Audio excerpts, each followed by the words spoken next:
spoke in the last video about identifying our blind spots and the importance of questioning and kind of trying to stay objective to find those things, right? Because too often we assume we are good enough, smart enough, intellectually sophisticated enough that as situations arise, right, decisions we have to make, really complex social issues or political issues or personal issues, relationship issues, whatever it is, oftentimes we assume we have the ability to stay objective, see all sides of it, almost in a computer-like way, assess and accurately weight all the different inputs and come out with a good answer, right? We overestimate our ability to do that. And when we are skewed or not objective or inaccurately weighting different inputs or missing certain inputs, we're not aware of it because we are too confident in ourselves. And that leads to problems. The other thing I spoke about though, so that's kind of step one, is going through that. And that's what I spoke about in the last video, approaches or an approach to try and identify those blind spots and not allow ourselves to get overconfident in our abilities. But once you do, you then enter a second, equally as important, maybe even more difficult realm, which is what do you do about it when you've identified a potential blind spot?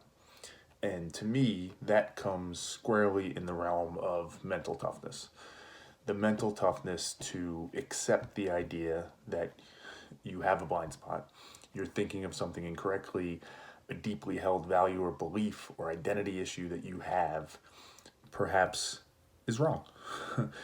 And the mental toughness it takes to do that when it matters, when it's on a topic that's important, when it's on a topic that you are so kind of dug in on, and for so long felt so sure that you were viewing it the right way, is hard to describe, frankly, how difficult that is. And I guess I can only speak for myself. Perhaps for some people it's easier, but it seems like that's widespread, the difficulty in that.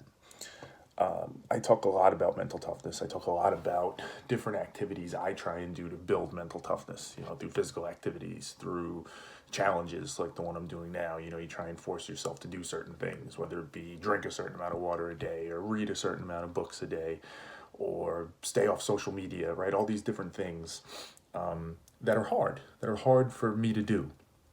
And I do them because I do believe mental toughness is a muscle, like any muscle, that you can build and strengthen, like going to the gym and strengthening your biceps or triceps. And then you can then use that muscle to do other functional things, right? Like if you need to go move furniture, right? Or whatever it might be. The same applies here. You build that muscle in the gym, quote unquote. So you do it with all those things, social media usage, reading, exercising. And then when it comes to that other activity where you need that same muscle, you have it. And to me, again, the activity where you need that muscle the most, the activity where it's going to be the most tested and it's going to be the hardest, is when you have to turn it inward and you have to allow yourself to entertain the possibility that you're wrong and that your approach to something is wrong, or that your view on something is not complete, that you haven't assessed it the right way. And that is so important, yet so unbelievably hard. And it's so hard, I think, for a couple reasons. I think there's the obvious reason of we don't want to face negatives about ourselves. We don't want to face inconvenient truths. We want to assume that we are good, talented, smart, capable people. And when we form beliefs and ideas, it is much more comfortable, it is much more safe, it makes us much more happy to believe that they are right. And the idea of going against that is just hard. It forces us to accept things about ourselves and accept the fact that we're not perhaps as good as we thought we were. And we never should have thought that to begin with, but we allowed ourselves that, and reversing that is extremely hard. And then, all the other things come into play, like the superficial aspects of it, right? We don't want to look stupid. We don't want to be embarrassed. We don't want somebody to think less of us. All those things come into play. But at the core, it's what we think about ourselves, and we don't want to allow that belief to come through. So I think that's a big piece of it. I also think, though, that it's so hard to admit when we are seeing something wrong or we need to do it differently, because there's some part of us often that recognizes what it means to do it the right way, what it means to fix the issue that we have. And we recognize how hard that is and how much work it's going to take for us to actually own something that we can be doing better and to do it better. It takes work, right? Even what we spoke about in the last video, the idea of identifying that blind spot, that can be a hard process. That can take a lot of work. So trying to kind of have the mental toughness to say, hey, I want to get better, right? I want to see where my blind spot is, and then I want to improve on it. Finding it is hard enough as it is. Improving upon it means that you have to day after day continuously remind yourself that you're doing something wrong or can be doing it better. And you have to push yourself to go against your natural instinct. You have to push yourself to go against what your mind is telling you is the right way to do it, and break from that, right? And there's work involved. There's a lot of thinking. There's a lot of reflection. There's a lot of testing yourself and pushing yourself and taking in inputs from other people and really listening and hearing what they have to say and objectively trying to analyze it. It's a lot of work. It's a lot of work, and it's something that I think for many of us, I should only speak for myself again, but there's a fear. There's a fear that I'm not capable to do that work. So it's easier for me to just dismiss it and ignore it, because if the choice is accepting it and facing the fact that I'm going to have to do some hard work to fix it, or just dismissing it and saying that's nonsense, the latter can be very attractive.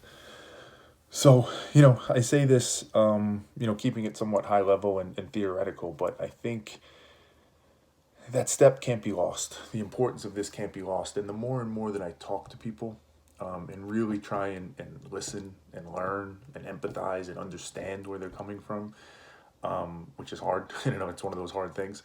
But the more I try and do that and try and be better at it, the more I hear people talk and I see the mental toughness piece come up. I see it mid-conversation where there's just a seeming inability to give an inch. There's a seeming inability to acknowledge meaningful flaws in us, right? And it comes back to the concept of it's easy when it's easy, it's hard when it's hard, right? When I talk to people and I say, hey, what's an example where, I wouldn't say this bluntly, but for the sake of this and time, what's an example where you've exhibited that mental toughness? What's an example where you had a belief or a view and you really pushed yourself and challenged it and recognized, you know what, I was wrong about that? Almost always the examples that I'm given are ones either from childhood or from different points in time where it doesn't really push you. It doesn't really challenge who you are. It really doesn't threaten your identity in any way. And again, I say this as much for me as for anybody else. When I try and think of it, you want to think of those safe examples. It's like a job interview when they say, tell me your weakness, and you actually take a strength and try and spin it into a weakness. It's the same concept. Tell me a time you fucked up. Tell me a time when you needed mental toughness to actually show you there's a better way and you weren't doing it right. And you come up with this kind of BS example that kind of highlights that, but it really doesn't make you look that bad. It really doesn't show anything that you really did that far off. That's not it. You got to get in the mud. You got to actually find those instances where you really, really thought about something the wrong way. And it was really, really hard to go back on that and try and think about it better. Those are the things. Those are the times where it matters most.